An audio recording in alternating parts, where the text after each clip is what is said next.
ከዚህ በመቀጠል ደግሞ የመሰረተ ክርስቶስ ቤተክርስቲያን ተወካይ ሰላምታቸውን ለቤተክርስቲያኑን እንዲያቀርቡልን በአክብሮት እጠራዋለሁ።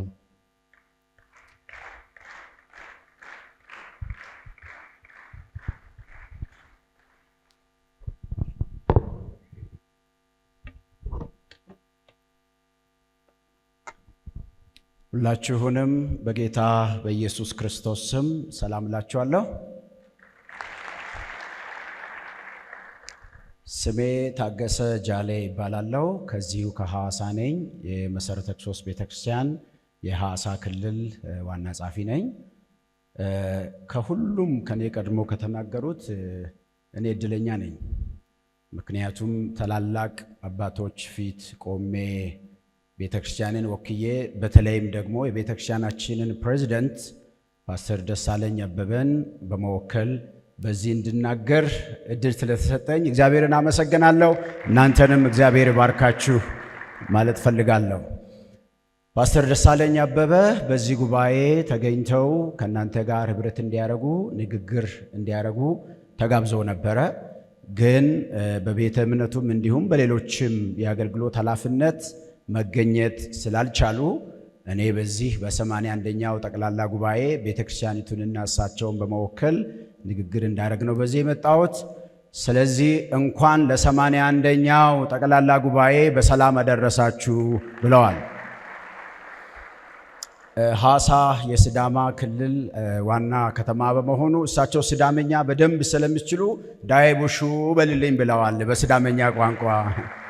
እሺ አመሰግናለሁ። ከዛ በመቀጠል ሕይወት ብርሃንና መሰረተ ክርስቶስ ቤተክርስቲያን እንደሌሎቹም ቤተ እምነት እውነት ለመናገር አብረው ተጋግዘው ተባብረው የሚሰሩ እንደሆነ ይታወቃል። ከዚያ መገለጫ ውስጥ በጣም ጥቂቱን በአንድ ደቂቃ ወይ በሁለት ደቂቃ ለማንሳት ፈልጋለሁ። ከዛሬ 6 ዓመት በፊት እዚሁ ሐዋሳ ከተማ ውስጥ ከዚች ምናልባት 2 ኪሎ ሜትር አካባቢ ብንሄድ ፒያሳ አካባቢ ብዙ ጭፈራ ቤት፣ ጫት ቤት፣ ሺሻ ቤት የተለያዩ ርኩሰት የሚደረግበት ቦታ ላይ ቤተክርስቲያን አገልግሎት ለመስጠት ተዘጋጅታ ነበርና እዛ ሰፈር ላይ ቤት ገዝቶ አገልግሎት ለመቀጠል አስቸጋሪ በነበረበት ወቅት አንዱ መሰረተ ክርስቶስ ቤተክርስቲያን ሮጣ የመጣችው ወደ ሕይወት ብርሃን ቤተክርስቲያን። እንደ ሀገር አዲስ አበባ ላይ 4 ቤተ እምነቶች ከባንክ ብድር ተቀብለዋል። ጠቅላላ ግን ወደ ታች ወደ ክልል ሲወርድ እንደሱ አይነት ልማድ አልነበረም። በመሰረተ ክርስቶስ ቤተክርስቲያንም መተዳደሪያ ደንብ ውስጥ ከባንክ ጋር ተያይዞ የተጻፈ ነገር ባልነበረበት ዘመን ከብርሃን ባንክ ብድር በማግኘት ያንን ለመክፈል አቅም ሲያጥረን እኔ በዛን ጊዜ የፒያሳ መሰረተ ክርስቶስ ቤተክርስቲያን መጋቢ ነበርኩ። ወደዚህ ስንመጣ ይገርማቸዋል ከ5 ወር በላይ የባንክ ዕዳ ምንሸፍንበትን ገንዘብ ከዚህ መድረክ መሰብሰብ ችለናል። ታዲያ ይሄንን ሐዋሳ ሕይወት ብርሃን ናት ያደረገችው። እንደ ሕይወት ብርሃን መጥቀስ ምን ያስፈልጋል ካላችሁ ጎደለ ብለን ከቆጠርን ከሕይወት ብርሃን ስለሆነ፣ ስለዚህ የጋራ ስለሆነ መያያዛችንን በዚህ መግለጽ ስለሚያስፈልግ ፓስተር ጌቱና አብረው የነበሩ መሪዎች ሌሎችም የቤተ እምነቱ ተወካዮች በስፍራውን በመገኘት አስራት፣ መባ፣ ሌሎችም ስጦታዎች በዕለቱ ከተሰበሰበ በኋላ ለኛ በግል በዚህ አደባባይ የመባ ጊዜ ተዘጋጅቶ ከካዚናም ገንዘብ ወጪ እንዲደረግ ተደርጎ የ5 ወር የባንክ ዕዳን መሸፈን መቻል ምን ያህል ትልቅ ስጦታ እንደሆነ ይሄንን መግለጽ ፈልጋለሁ። ይሄ ምንን ያሳያል ካላችሁ ቤተ እምነቶች አብረው ተያይዘው ምን ያህል የሚያገለግሉ እንደሆነ ቅድም ከኔ ቀድሞ የተናገሩ አባቶች መያያዝ ላይ ትኩረት አድርገው ነው የተናገሩትና የመያያዝ መገለጫ ነው ብዬ ስለማምን ነው። እግዚአብሔር የሕይወት ብርሃን ቤተክርስቲያንን አሁንም አብዝቶ አብዝቶ ይባርክ። የመሰረተ ክርስቶስ ቤተክርስቲያን ተወካይ ከልብ እናመሰግናለን። በጭብጨባ እንዲቀመጡ አድርጉልን። በንግግር እዚህ ቆሞ ንግግር ከሚያደርጉ አንድ ቤተ እምነት መሪ የናዛሪያን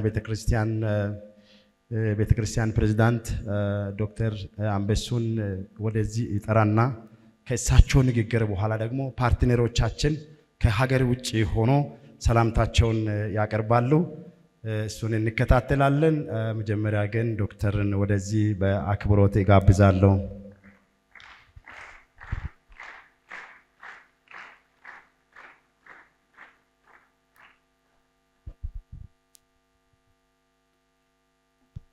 እንደምን አረፈዳችሁ።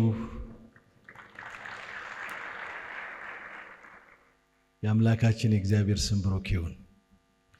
ባለፈው ዓመት እዚህ የቤተክርስቲያናችን ፓስተሮች ሁሉ መጥተው ፕሮግራም አድርገን ነበርና ፓስተር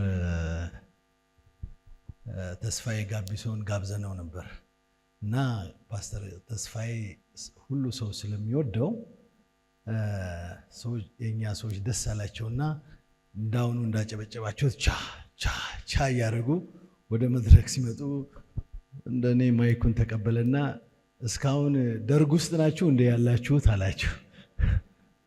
እና በደርግ ጊዜ ነበር ለካድሬው ሻሻ የሚደረገው። እግዚአብሔር ይባረክ። እንኳን ለ81ኛው የኢትዮጵያ ሕይወት ብርሃን ቤተክርስቲያን ጠቅላላ ጉባኤ ሁላችሁንም በሰላም አደረሳችሁ።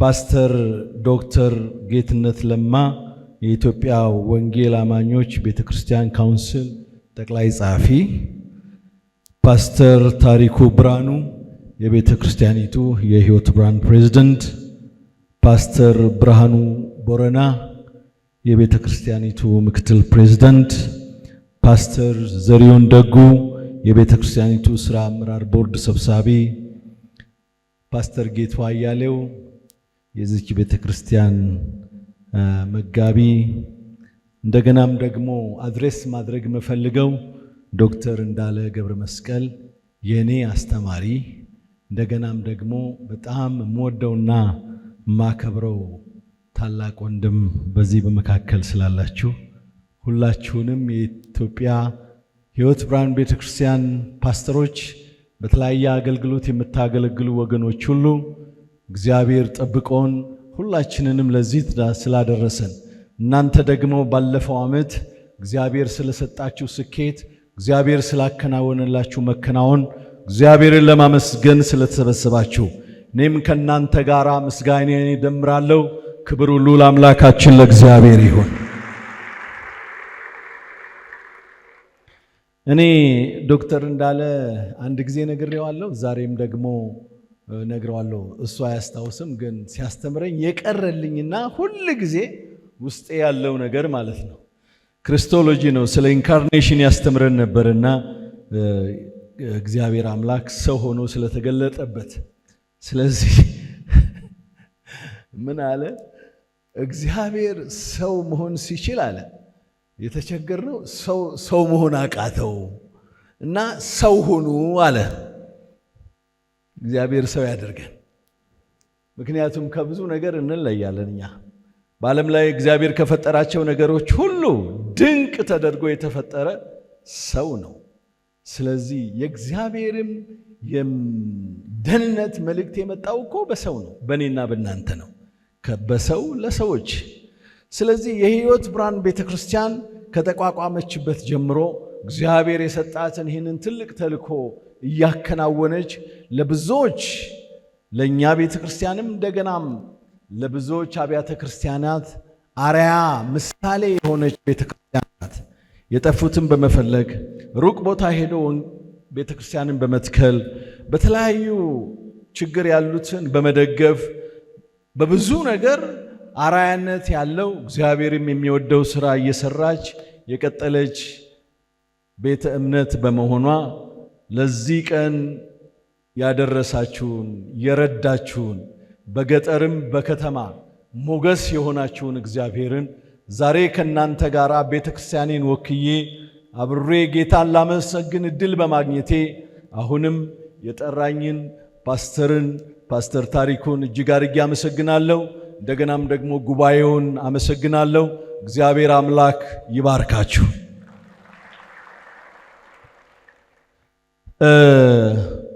ቤተክርስቲያኒቷ ብዙ ፕሮጀክቶች እንዳሏት ፓስተር ታሪኩ በነበረን ጊዜ አጫውቶኛልና ከዛ ጋር በተያያዘ እግዚአብሔር በውስጤ ካስቀመጠው የእግዚአብሔር ቃል አኳያ አንድ ነገር እናገርና ጨርሳለሁ መልእክቴን። በትንቢተ ሐጌ ምዕራፍ 2 ያለውን የእግዚአብሔርን ቃል እግዚአብሔር አሁን በውስጤ ለዚህ ጉባኤ የሰጠው ነው ብዬ አምናለሁና እሱን አነባለሁ። ለይሁዳ አለቃ ለሰላትያል ልጅ ከቁጥር 2 ጀምሮ ነው የማነበው። ለዘሩባቤል ለታላቁም ካህን ለዮሴዴቅ ልጅ ለኢያሱ ለቀሩትም ሕዝብ እንዲህ ስትል ተናገር። በቀድሞ ክብሩ ሳለ ይሄን ቤት ያየ በእናንተ መካከል የቀረ ማን ነው? ዛሬስ እንዴት ሆኖ አያችሁት? በዓይናችሁ እንደምናምን አይደለምን? አሁን ግን ዘሩባቤል ሆይ በርታ ይላል እግዚአብሔር። ታላቁም ካህን የዮሴዴቅ ልጅ ኢያሱ ሆይ በርታ፣ እናንተም የአገሩ ሕዝብ ሆይ በርቱና ስሩ ይላል እግዚአብሔር። እኔ ከእናንተ ጋር ነኝና ይላል የሰራዊት ጌታ እግዚአብሔር። መንፈሴም በመካከላችሁ ይኖራልና አትፍሩ። የሰራዊት ጌታ እግዚአብሔር እንዲህ ይላልና ገና አንድ ጊዜ በቅርብ ዘመን እኔ ሰማያትንና ምድርን ባህርንም የብስንም አናውጣለሁ፣ አሕዛብን ሁሉ አናውጣለሁ። በአሕዛብም ሁሉ የተመረጠውን ዕቃ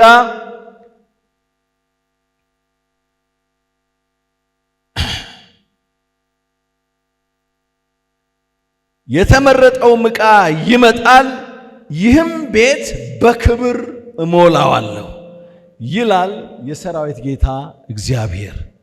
ብሩ የኔ ነው፣ ወርቁም የኔ ነው ይላል የሰራዊት ጌታ እግዚአብሔር። ከፊተኛው ይልቅ የዚህ የሁለተኛው ቤት ክብር ይበልጣል ይላል የሰራዊት ጌታ እግዚአብሔር። በዚህም ስፍራ ሰላምን እሰጣለሁ ይላል እግዚአብሔር። እግዚአብሔር ይመስገን። ዛሬ ከመጣው ከእግዚአብሔር ቃል አኳያ ከመንፈስ ቅዱስ ጋር አብረን የምንሰራ ነንና ከመንፈስ ቅዱስ ጋር ተባብረናልና በዚህ በሐጌ ምዕራፍ 2 ቁጥር 5 ያለው መንፈሴም በመካከላችሁ ይኖራልና አትፍሩ። እግዚአብሔር ይባረክ። ብዙ ያቀዳችሁት እንደገና ዛሬና ነገ በዚህ ጉባኤ የምታቀዱትና የምትስማሙበት ሁሉ ነገር እግዚአብሔር አምላክ ከናንተ ጋር ከመሆኑ የተነሳ የእግዚአብሔር መንፈስ ከእያንዳንዳችሁ ጋር ከቤተ ክርስቲያን አመራር ጋር ከባለ ራእዮች ጋር ከመሪዎች ጋር ከመስራቱ የተነሳ ይሳካል፣ ይከናወናልና አትፍሩ። መንፈስ ቅዱስ ከናንተ ጋር ነው። ለነገሩ ለምን እንፈራለን? እስከ ዛሬ የደረሳችሁበትን ብዙ ዓመት አስቆጥራለች እቺ ቤተ ክርስቲያን በዚህ በኢትዮጵያ ምድርና እስከ ዛሬ የመጣችሁት እኮ በእናንተ ብልሃት፣ በእናንተ ብርታት፣ በእናንተ ጉልበት፣ በእናንተ ሌላ ነገር አይደለም። እግዚአብሔር ነው ያመጣችሁ። እግዚአብሔር ነው የረዳችሁ። ትላንት የታመናችሁት እግዚአብሔር ነገም አያሳፍራችሁም። የእግዚአብሔር መንፈስ ከናንተ ጋር ይሆናል። ሃሌሉያ! እግዚአብሔር ይባረክ። ስለዚህ የተጀመሩት ፕሮጀክቶች እግዚአብሔር ከናንተ ጋር ከመሆኑ የተነሳ ወርቁም ብሩም የሱ ስለሆነ እግዚአብሔር መከናወን ይሰጣችኋል። ትጀምራላችሁ፣ ትፈጽማላችሁ። የእግዚአብሔር እጅ ጀምሮታል፣ የእግዚአብሔር እጅ ይፈጽመዋል። በመቀጠል የቤተ ክርስቲያናችን የቦርድ አመራርን ወደዚህ እጠራለሁ። የቤተ ክርስቲያናችን ያለፉት በተለይም ለ3 ዓመት በዶክተር እንዳለ ገብረ መስቀል አመራርና በተለይም በምክር አገልግሎት ልዩ መጽሐፍቶችን ኮንቴንት በማዘጋጀት አውትላይን በማውጣት ቤተክርስቲያናችን ውስጥ ምንድነው በዚህ ጊዜ የሚያስፈልገው አስተምሮ እየተሰራ ያለው ብዙ ስራ ቢሆንም እንኳን ምንድነው የጎደለው በማለት ሌሎችም ወገኖች አሉ። በኋላ አንድ ላይ እንባርካቸዋለን። ነገር ግን እነዚህ መጽሐፍቶች በኋላ በሚኖረን ጊዜ ላይ በደንብ እናስረዳለን። በ3 ዓመት ውስጥ ተዘጋጅቶ የሚቀርቡ አይደለም። ከ3 ዓመት በላይ የሚፈጅ ከ10 ዓመት እንደው እንስራ ከተባለ ብዙ የሚፈጅ ደግሞም ገንዘቡን እንክፈል ካለን ከብዙ ሚሊዮን የሚያወጣ ነገር ግን የቤተ ክርስቲያናችን አባትና የሊቃውንቶች ዶክተሮች፣ ኢንጂነሮች የቤተ ክርስቲያን ውስጥ ያሉ ተሳትፎ ትልልቅ ስራዎችንና መጻፍቶችን ጽፎ አድርሰዋል። በኋላ ኦፊሻሊ እንባርካቸዋለን። ለምን አሁን ጌታ ይባርካችሁ አንላቸውም? በጭብጨባ እግዚአብሔር አምላክ ይባርካችሁ ማለት እንፈልጋለን። ፓስተር ዘሪሁንና የቦርድ አባላትን ወደዚህ እጠራለሁ። ይህንን የውሳኔ ወስነው ከኛ ጋራ ያገለገሉ እና የቤተ ክርስቲያናችን ቦርድ አመራር በክብር ወደዚህ ይመጣሉ። የመጽሐፉን ምረቃ የምናደርግበት ሰዓት ነው ማለት ነው። ስለዚህ የመጽሐፍ ምረቃን ፕሮግራም ወንድማችን አሼ የተዘጋጀውን ማቴሪያልና መጽሐፉን ወደዚህ እንድታመጡልን እጠይቃለሁ። የቦርድ አባላት ወደዚህ ይመጣሉ። ያንዳንዳቸው 5 መጽሐፍ በዚህ አለ። እነዚህ መጽሐፍቶች የቤተ ክርስቲያናችን የኢትዮጵያ የሕይወቷን ቤተ ክርስቲያን የወጣቶች የውስጥ ደንብ ነው አንዱ። ሁለተኛው የኢትዮጵያ የሕይወቷን ቤተ ክርስቲያን የሥነ ምግባርና የፕሮቶኮል መመሪያ መጽሐፍ ነው። እያንዳንዳቸው የራሳቸው ስርዓት አላቸው። እሱን በኋላ እናስረዳለን። ሌላው ሶስተኛው የደቀ መዝሙርነትና አንድምታ የሚል መጽሐፍ ነው። ሌላው ደግሞ አራተኛው መሰረታዊ የክርስትና አስተምሮ በመጽሐፍ ቅዱስ እይታ የሚል ነው። አምስተኛው መሰረታዊ የክርስትና አስተምሮ በመጽሐፍ ቅዱስ እይታና እንዲሁም ደግሞ የስድስተኛው እረኝነትና የቤተ ክርስቲያን ሚና የሚል መጽሐፍ